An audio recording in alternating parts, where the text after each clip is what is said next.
This is Komets Corner.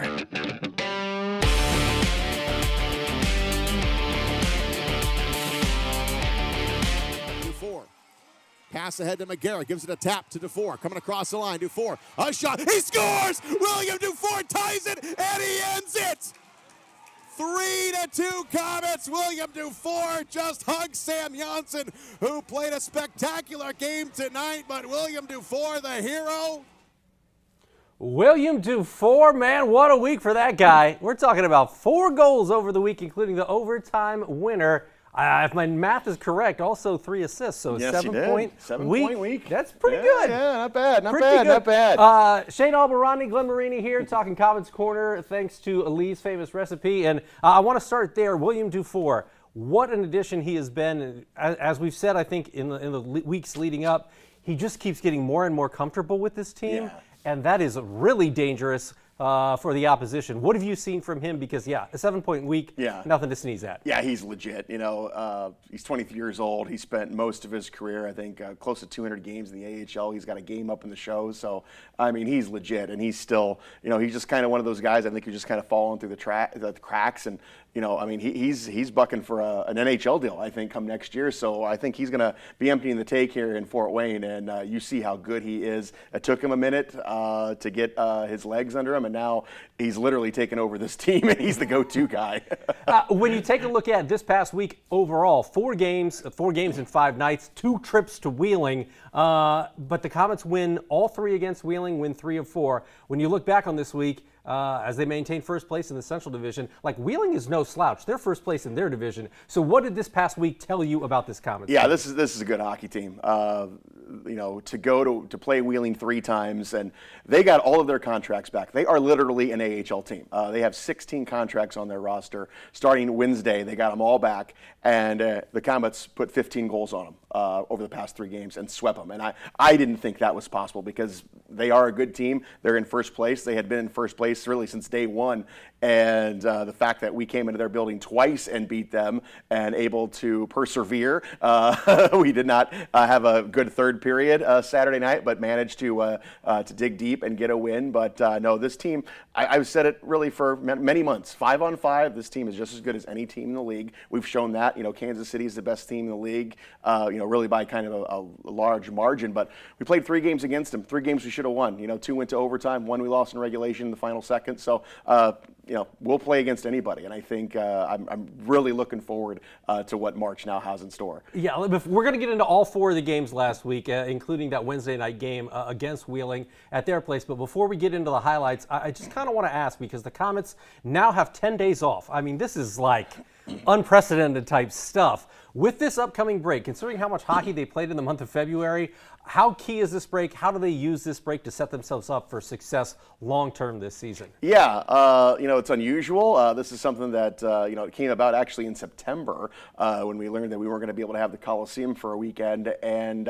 couldn't come at a better time. I mean, I think it's really going to work out really well because you've got guys getting close to returning. You got guys who are just plain old tired, banged up, and fighting through a lot of injuries, and, you're coming off 4 games in 5 nights, and you get a big overtime win, and everyone can now just exhale and then take a next week off and rest up. But you got guys like Tyler Inamoto, got placed on 3 IR. Hopefully he'll be back. Harrison Reese, who is out, but hopefully this break will get him back even that much quicker. Matt Barry has been out for close to a month now, so hopefully you're going to see these guys get back, and you're going to see even a fuller Komet roster when we come back on the 11th. That is scary for the rest of the opposition. Wheeling definitely doesn't want to see it, I can tell you that. Let's take a look at some of the highlights from Wednesday's game at Wheeling. This Komets team has obviously, I saw some of your tweets, how well that they've played on the road this season is no secret, and it just continues, and it's impressive. This streak, tell us about this streak. That's crazy. 19 straight games with a point on the road. The Komets have not lost a road game in regulation since November 15th at Toledo. And that was a 2-1 game. That's a game we actually could have won. That is a crazy stat. We've now won 21 games on the road. And now you start looking at what's the all-time record? It's 25 games. Really? So we've got a handful left. Might still be a tall order, but still, the way this team is playing on the road, it's quite remarkable. And yeah, if we can figure out what we're doing at home, we're really going to be a tough out, but we're getting there. So Wednesday didn't get off to the greatest start. Wheeling gets a couple of early goals to go up 2-0, correct? And then William Dufour does what William Dufour does. Yeah, it goes back to what I said. 5-on-5, we're just as good as anybody. Wheeling got 2 power play goals, and that was it. I mean, that was the rest of the way. They got one more goal there in the third period, even strength, but take off those 2 power play goals to start the game. We really dominate that game. But, to go out there and put 6 on Taylor Gauthier after the last time we saw him, he's turned aside 53 shots, and he's one of the best goaltenders in the league, and go out and put a 6 spot on him. That was pretty, that was a good confidence builder, especially against this team that's, again, full of AHL players. Yeah, and you take a look at McGarrah scoring his 24th goal in the second period. Janicki's now got 9, and Murray 19. Yeah. I mean, David Franke said this a couple weeks. He goes, we may not have a lot of 30-goal scorers, but we're going to have a plethora of 20-goal guys. Yeah. You got a couple guys now. You got 2 guys who have 20 now. You got Alex Aliardi and McGarrah. You've got Alex Murray with 19. James Stefan had 17. Yeah. It just depends on if and when he returns, whether he can get to that mark. But, you mentioned Trevor Janicki. He might be like your unsung hero of this team because, he went a long time without a point. He started off really well, but he was doing a lot of the things that don't show up on the game sheet, and now he's starting to find his scoring touch. He's got 2 shorthanded goals, the only 2 shorthanded goals for the Komets this season, so he's doing a lot of stuff, and now you're seeing him in every situation out there. They're very confident putting him out there on the power play, penalty kill, and of course 5-on-5, and he's an energy grinder guy, so he has been just a wonderful find for the Komets this year. I know the Norfolk Admirals did not enjoy Trevor Janicki, because he played some pretty good hockey when you guys were out there. Yeah, the Komets, again, it goes back to what we've done on the road, and Trevor Janicki is going to be an important part of this team going down the stretch. Again, he's an energy guy. He's not afraid to get dirty in the corners. He's a physical player, and he's just a really good dude. He's a really, really fun guy. He's a good teammate, and really, really happy to have him in orange and black this year. So in the third period, Komets have had a little trouble hanging on to the lead, more so at home necessarily than away in the third period. How nice was it to see 2 power play goals in the third period against Wheeling on Wednesday night when you see, Grube and Dufour put them away and really kind of stamp that victory for the Komets? For some reason, the Komet power play has been under a lot of scrutiny this season, but we played really well on the power play. We're third best in the league, and it seems that, and it's really been pretty good at home too. Actually, we've been a little bit better at home than we have on the road on the power play. But they took advantage of your chances, and when you get those chances against a team like Wheeling, you're going to have to cash in, and we did.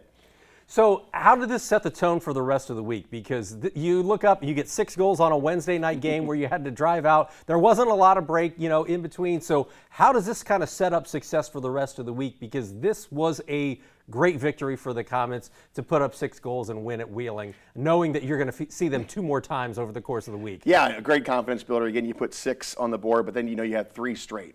Then you go into Friday's game against Cincinnati. You're flying high off that big win, and you run into Ken Appleby. The Komets played really well on Friday night. I thought we played great, but Ken Appleby is a game changer. He's another guy who's really an NHL goaltender, and when you got that kind of talent back there, he's going to steal you a couple games, and he actually stole one from the Komets back in October in Cincinnati. The fact that we bounced back the next night, again in front of a big crowd, I thought was huge. We didn't play our best there in the third period, but again, Wheeling's a good team. They're in first place for a reason, but the fact that we were able to persevere, no panic, after we gave up 3 goals in the third quick, and then we were able to come back and get an empty netter, get one late from Matthew Brown, and able to put it away. Okay, so I think I've made it fairly clear on this show over the course of the years that I love the agitators. Those are my favorite guys. So I don't know if anybody does it better on this team better than Brady Stonehouse. So he might be one of the best in the league. He's one of those guys who loves to stir up trouble, and he's a guy who he knows where the line is. You know, there's guys who don't know where that line is. They end up getting That's the dangerous part. Yeah, they're the guys who get the penalties, and this guy doesn't. He knows where to go, how far to push a guy, and usually the other team takes the penalty. So Brady Stonehouse, he's just that guy, and he loves to be that guy. Right to the edge, but not over the edge. That is the perfect definition of what Brady Stonehouse does. We had a chance to chat with him recently at practice, and here's our interview with Brady. Here at Komets practice with Brady Stonehouse, forward for the K's. And Brady, man, when you take a look at this team right now as we talk, in first place in the ECHL Central Division, what is it about this team that kind of makes it tick and has allowed you guys to have the success that you've had so far? I think it's just our depth. I mean, we got a lot of really good players here, and we've all bought into what Jesse's saying, and we want to win. Okay, what's your philosophy on the ice? Because I love the way you play out there. You're an instigator. You kind of get in the other guy's head. So what's kind of the thought process as you go throughout a game? I mean, just try to piss someone off out there. I mean, and if I'm doing that, I know I'm doing my job. That's how I play. And you know, when I'm in it, when I'm talking, whatever, I'm more into the game. Has that always been kind of your philosophy as a kid? Yeah, it's always. I've been a pest always. I have 2 younger siblings, and there's a lot of fights in the house, so I think I take it from them too. Who wins? I'd say my younger brother wins the most. Really? Yeah. Okay. Well, so when you take a look at this Komets team, what do you try to bring besides that getting in the other team's head? What else do you try to bring on the ice to make this team successful? Energy. I mean, everyone needs energy. I mean, just that spark plug. I mean, not everyone has a spark plug on their team. It's a hard job to do, but I fully embrace it, and you know, I think bring lots of energy. You grew up in the Ontario area, correct? I did. So I imagine hockey was a big focus for you early on. When did you know you wanted to be a hockey player? I started skating when I was 2, and then you know, it's just evolved since then. My dad played hockey. Both my siblings play hockey. It's a part of the family, so just keep the tradition going. I saw the mic'd up segment that you had with the Komets not all that long ago. Guy kept asking you how old you were. 21 years old, but you do have a lot of hockey experience. So do you guys think that you're younger than that, older than that? Like, what's the vibe on that? Well, I think he thought I was older than that, but I think I kind of shocked him when I said I was 21. But hey, who knows? Okay, so for this Komets team, we're kind of in the dog days of the season. You guys are coming up on some big games, so how do you keep yourself fresh during the course of a season? Because it can really be a grind when you take a look at the overall entirety of a hockey season. I mean, a lot of rest, a lot of recovery. I mean, treat your body right. I mean, you saw today our practice only 25 minutes, and then we're getting on the road. So a lot of short practice from here on out. You just got to fine tune your details and stay ready. Okay, so you've had a chance to maybe explore Fort Wayne a little bit. What are some of the things that you like about this city or being here with the Komets? Good food. Okay. I haven't done much exploring, but yeah, I've found some good restaurants that I like to eat at. I mean, I'm excited for the baseball team to get started up. I'm a big baseball fan, so that'll be fun. Blue Jays fan? Blue Jays and Red Sox. Oh, yeah. Red Sox, okay.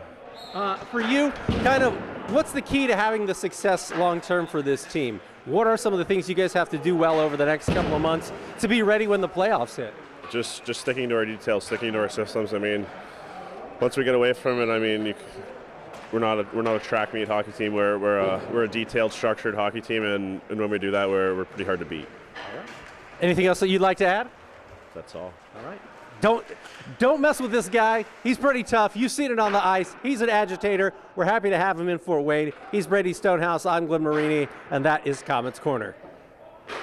There you go. Brady Stonehouse. Man, a few words. Yeah, man, a few words, but I definitely enjoyed talking with him and just kind of getting inside the head of an agitator. Like a goal scorer, you know what they're about, right? Or an assist guy, like you know what they're about. Or a D-man, or a goalie, but like the agitator, I like to get in those guys' heads and just see what's rattling around there. Well, let's take a look at some of the highlights from Friday night because obviously Komets back home. They played a ton of road games, so including the win against Wheeling that we've already talked about. So let's take a look at some of those highlights from Friday as you guys welcomed in Cincinnati, a team that has played well here in Fort Wayne and has gotten their goalie situation straightened out. Yeah, they're a team that's they're making some improvements. If you're asking me now who's going to get the 4th spot in the Central, I think it's going to be Cincinnati because they did get Ken Albahrani back and they are making some changes. This is a team that missed the playoffs last year, which something they don't normally do. They do not want to make that back-to-back years. So they came into Fort Wayne motivated. I mean, they shut out Toledo on Wednesday, so they came into Fort Wayne riding high. And the Komets, we haven't performed well at home, so the guys were a little bit tight. But 2 goaltenders, really, really good. Sam Janssen, we really need to talk about him. He's starting to become, a top 10 goaltender in this league. And we talk about the road record. It's a big reason because of Sam. He's 13-1-1 on the road. It's insane. But he played really well on Friday night. We took a late penalty in the 3rd period, and that turned out to be the game winner, and that's going to happen. But when you're playing a team that's motivated like Cincinnati, you're going to have to match their intensity because even though the Komets still need the points, they're fighting for the first spot. Cincinnati right now here in the month of March, they're already fighting for their playoff life, so they are going to be grinding in every shift. So I was combing through the video this week to put together these highlights, and it's a very noticeable attendance difference. No offense to Wheeling, but they were under 3,000 for the games out at Wheeling. And these 2 games that happened over the weekend in Fort Wayne, you're talking like 9,800 fans. Can you feel like a palpable excitement or like in the air? Like how does that affect a player, do you think? Because you go from playing in front of 2,600 to playing in front of almost 10,000 people. Yeah, and they think that play, I don't know the psychology of it. If you ask, 5 guys. We're dime store psychologists. Yeah, why are we struggling at home? And I always say, I think these guys, and I've heard guys say this, we don't want to disappoint these fans because they're the greatest in the league. You're playing in front of 8, 9, 10,000 a night. And you go from playing in front of 1,000 people in Wheeling, coming home and playing in front of almost 10,000. Yeah, that's got to mess with you a little bit. I know the players sometimes say, "Oh, you forget about the crowd, you just play hockey." I don't buy that. That's what they say to us. That's what they say to us, yeah. But I don't buy that. Right. I totally agree. It's just got to be such a weird feeling. Some of those places that don't quite draw as well, an Iowa or say a Bloomington, and then you come back and you've got almost 10,000 people in the stands. I mean, it's just a whole different vibe. Yeah, and you're gonna play off that energy too. But you also, I think you're playing a little tight. You do not want to disappoint these fans, and the fans have been on the guys a little bit this year because of the home record, and it's nothing that we're happy with. Obviously, you want to win at home, but the guys are fully aware of that, and we showed a lot of grit in the Friday night loss, and then Saturday to come back and really gave the fans a show and ended up winning that one. Okay, so a little bit of scrappiness there at the end of the game. I kind of like to see it because you never know what's going to happen the next time these 2 meet, and I would assume that they're going to meet at some point in the season, whether it's the playoffs or I don't know what the rest. Yeah, we're going to go to Cincinnati for 2 games here later on in the month, and that's going to be a big homestand for them. But boy, things shape up. You could see these guys in the playoffs, and we got 18 games left. 17 are against Central Division opponents, and all of them are potential playoff opponents. So, it's going to be a little bit of a war, a little bit of a grind here because every team is trying to get those points and trying to get home ice and trying to get in the playoffs. And you're going to want to send a message here going into the dog days. All right, let's get into we talked about Friday's game. Let's get into Saturday's game because obviously quick turnaround. You're playing back at home, so you get to sleep at home. And then you're taking on a Wheeling team that you're getting very familiar with over the course of the week. So what's the mentality heading back again in front of over 9,000 fans to kind of bounce back from that game against Cincinnati where, you only scored 1 goal. As you mentioned, Mr. Appleby's pretty darn good, and it could have been anybody's game. But Brady Stonehouse, for him to score in the first period, does more than just agitate. Yeah, at home, you want to get that first goal. You want to get the crowd into it, and that's what we did. We put up, we're up 4-1 going into the third, and even I'm going into that intermission going, man, I don't feel comfortable even at 4-1 because this is a really good Wheeling team. And if you give one up right off the jump, you are in trouble. I think they got their first one with about 15 minutes left. I'm like, that's a lot of time to hold these guys off. And I was right. They ended up tying it up late in the third period. And then you're just thinking, I was actually, I'm getting a little agitated. It's like, are we really going to do this again in front of 10,000 Come people? on, man. Come on, and then, but no, they came back. Matthew Brown had a big night. We got the empty net goal where, it was happiness, but it was also a little rageful because it's like, you put me through this, you put us all through this, and we finally get that empty netter, and we're actually going to win this just one. To pull through. Yeah. So, it was it was a great game. These are two really, really good hockey teams, and they put it all on the line on Saturday. All right. So you saw Matthew Brown with his first goal of the night. He had 2 goals in this one. How important is Matthew Brown at this point, with James Stephon out, just to have a guy that can score like Matthew Brown can and have the offensive talent to, I don't want to say replace him, but to add something to this team that maybe wasn't there with the James Stephon out? Yeah, I think actually, having William Dufour helps us out more with losing James Stephon because he literally takes over that spot on the power play. Yeah. He's that guy who you can work down low. He's got a terrific shot. Where Matthew Brown, I think, is our most dynamic player. I think if you're talking top to bottom, fully developed player, it's Matthew Brown, because when he came back, when he met us in Norfolk, man, you didn't realize how good he was until that first game. Yeah. That he was able, what he created, what he did defensively as well. He's a guy who never gives up on a play. He reminds me, he's a little better version of Jack Korniak. Not as fast, but he's a guy who knows how to score. He knows his way around the puck. He's always around it. He knows where it is. So, and he's not afraid to crash the net. Another guy with a good wrist shot. But he's a contracted guy. You just kind of, you cross your fingers that we're going to have him for the rest of the way. Play really well, but don't play so well that they have to take you. So obviously up 4-1 in this game before Wheeling starts to mount that comeback, and as you mentioned, you're kind of like, uh-oh, here we go again. But this Komets team to show the fortitude and come up with a victory with a good third period. What do you really take away from that?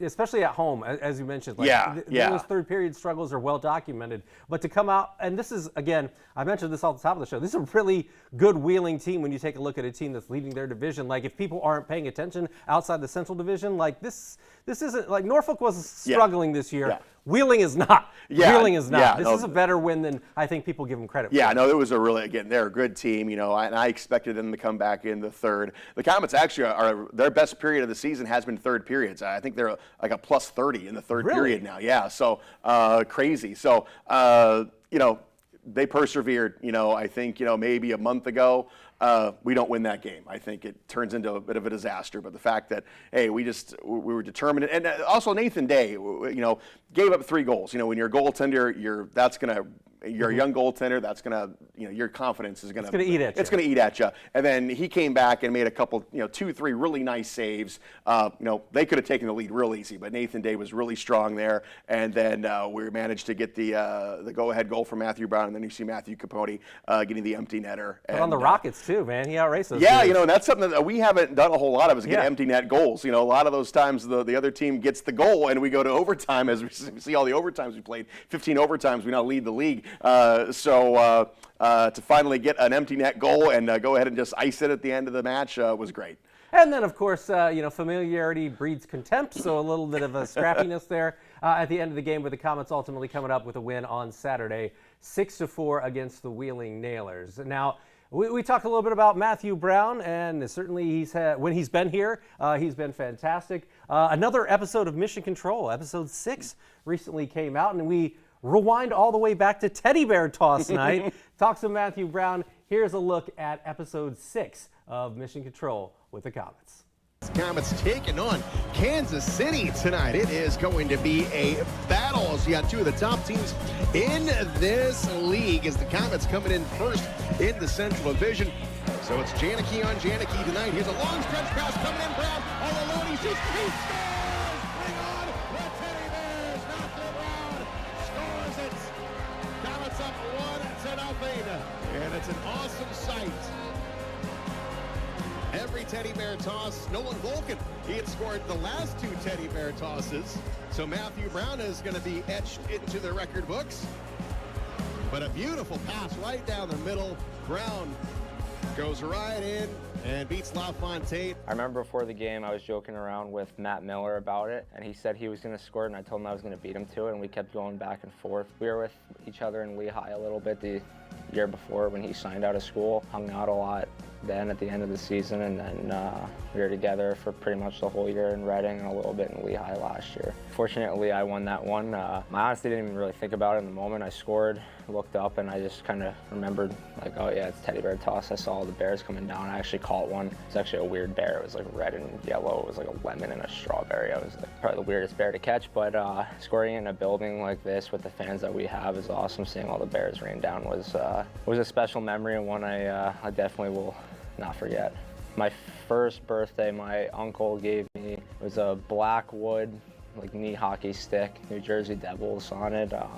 I wouldn't really put it down. They got me another stick as I got older and started playing when I was around, I think I started skating when I was 3 and then started playing when I was 4. Just kind of took off from there. I remember my first memory that I have, I was sitting on the carpet of our house watching a Devils game with the stick in my hand, just beating the ball around, and I don't know, I fell in love with it from the moment I got that stick in my hands. Hey, Brownie! This is the man right here. What is that, GoPro? Yeah. Look at Pooter with that A on his chest. Hey, Growler, say hi to the camera. Hi.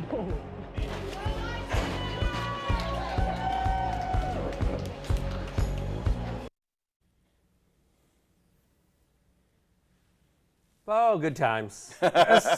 It was only back in December, but it feels so long ago. Yeah. You know what? This season has been a weird one, obviously, due to us playing on the road all those games, and then we had a player stoppage, and then work stoppage, and then played a bunch of games at home, and now we're kind of returning to kind of a normal schedule, but not really, because here we are 9 games, 9 days off, which is not normal. No. I mean, it's been a very kind of like segmented season. It's very weird. Let's take a look at some of the highlights from Sunday's game at Wheeling. We got about 5 minutes left, and this was a game where, boy, after so much hockey being played and then playing here on Saturday night and then going out there for a 4:10 start in Wheeling, this was a game where you're like, let's just, fingers crossed, we don't know what we're getting. Let's just hope the legs hold, right? Yeah, that's both teams were going to be dog tired, but they had plenty of energy, as we could see here in the first period. Yes, they did. Because the game ended with tensions high on Saturday, and I was wondering if anything was going to spill over, and it did. Because this was a real important game for Wheeling, because they had dropped 2 straight to the Komets. You don't want to lose 3 straight, and the Komets going into that break. You don't want to go into that break on a downturn, so you definitely want to come away with a win. And plus, you're still fighting off Toledo. You're in the top spot. Toledo had won their game, so you don't want to go into that break now tied for the top spot. So it was a grind out game. It was a great defensive game. Obviously, it was 1-1 most of the way. Wheeling got one late, but then we pull our goalie, and it finally works out for us as we tie the game in the final seconds, then win it in overtime. I was going to say, it feels like it's worked out for the other teams more but Matt Miller coming up with this goal here, I believe that's his 3rd of the season. So how good do you feel about Matt Miller, kind of getting his feet under him, because that's a power play goal, and boy, that ties it at 1, and obviously he's a Leo native, and it just hasn't been able to quite be as consistent as he would like over the course of the season. But man, you feel good about a guy when he gets that goal, and it's an important goal on this one. Yeah, he's a guy who we know he can score. He scored last year in Reading. He's got 3 goals this year, all on the road. But he's a guy who does the little things. He plays, and we see him on the power play. We see him on the penalty kill. He's the guy who sometimes he's the 11th or 12th forward. He's on that back end line, but he can come up and play anywhere. He's kind of become this utility player for the Komets. So, you need those guys down the stretch, and especially when, guys are going to start getting tired and guys are going to start, taking breaks here, and having a guy like Matt Miller who can come in and play any situation. He volunteered and played on defense, about in Norfolk, when we had 3 guys booted from the game. So, he's a good teammate. He's a good guy. And of course, anytime you got a local kid, you're always rooting for him. Yeah, and William Dufour playing the role of the hero with less than a minute left in regulation to tie it up and send it to overtime. And then with less than a minute left in overtime. I mean, this guy just, he's just playing with us at this point because he scores the game winner in OT with 48 seconds left, 49 seconds left. I mean, what a way to cap a weekend for this Komets team. Now other teams are put on notice with William Dufour that you're going to have to pay attention to him at all times when he's out there, and he's now just kind of become the go-to guy, and you certainly know when he's out there. Again, great experience, a lot of talent, and I mean, look at that shot. I mean, Taylor Gauthier did not give him anything, and he able to bounce that right off the post and in. Again, he is a legit talent, so I'm happy he is on our side. Yes, a great get mid-season for this Komets team, and obviously a great way to go into the break. Next game for this is the part in the show where we generally flash up the next games, this week's schedule. There is nothing to show you. The next game would be March 11th. Wednesday. Yeah, crazy. Against Iowa at home. So this team's going to get some rest. This team's going to get some R&R, and you have to feel pretty good if you're the Komets going. Yeah, you look at the schedule coming up here in March. It's a little more spaced out, so we're going to get a little bit more rest. But again, it's everything against Central Division opponents. And now you're kind of starting to look and see, what Toledo is up to. They're going to have a much tougher schedule. They're going to have to go south. They got to go to play South Carolina. They're going to host Tahoe. They're going to play a good Savannah team down in Savannah. So the Komets, a lot of 4-point swings, so they're going to have opportunities to pick up more points than Toledo. So, looking at the schedule, I like what it's in the month of March, and then looking at February, we're going to have to figure out this home thing because I think 8 of 9 in April are at home. So there you go. Yeah, sleeping in your own bed, it's always a good thing. Hopefully, the Komets get it figured out down the stretch. For this week's edition of Komets Corner, he's Shane Albahrani. I'm Glenn Marini, and we'll see you next week.